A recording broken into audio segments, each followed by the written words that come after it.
Jóvenes de distintos colegios públicos y privados han unido mentes para formar un equipo que representa a El Salvador en la competencia mundial de tecnología.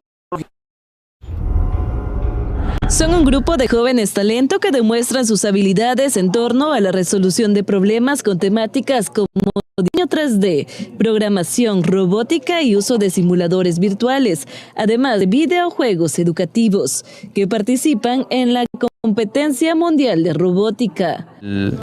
De este año pues es incentivar la investigación.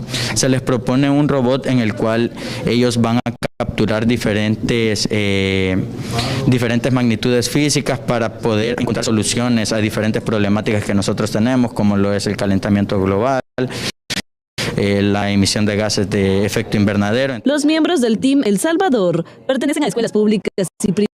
A través de la coordinación de FUSALMO, se capacitan en educación en la ciencia, tecnología, ingeniería y matemáticas. Primero el congreso que hubo, porque una de las áreas en las que iban a ser evaluadas era el diseño 3D, y es una de las áreas en las que a mí me gusta, entonces yo por eso participé en eso. Sí, porque tenemos que crear una como cajita o algo para proteger el robot, entonces ahí podríamos utilizar algún diseño hecho con tecnología 3D.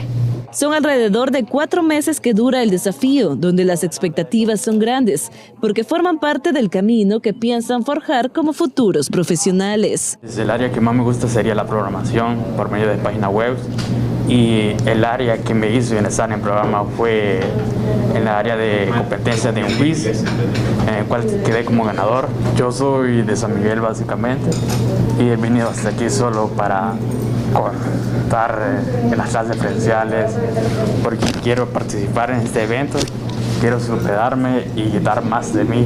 Con imágenes de Santiago Hernández, Raquel Castaneda, Noticias 4 Visión.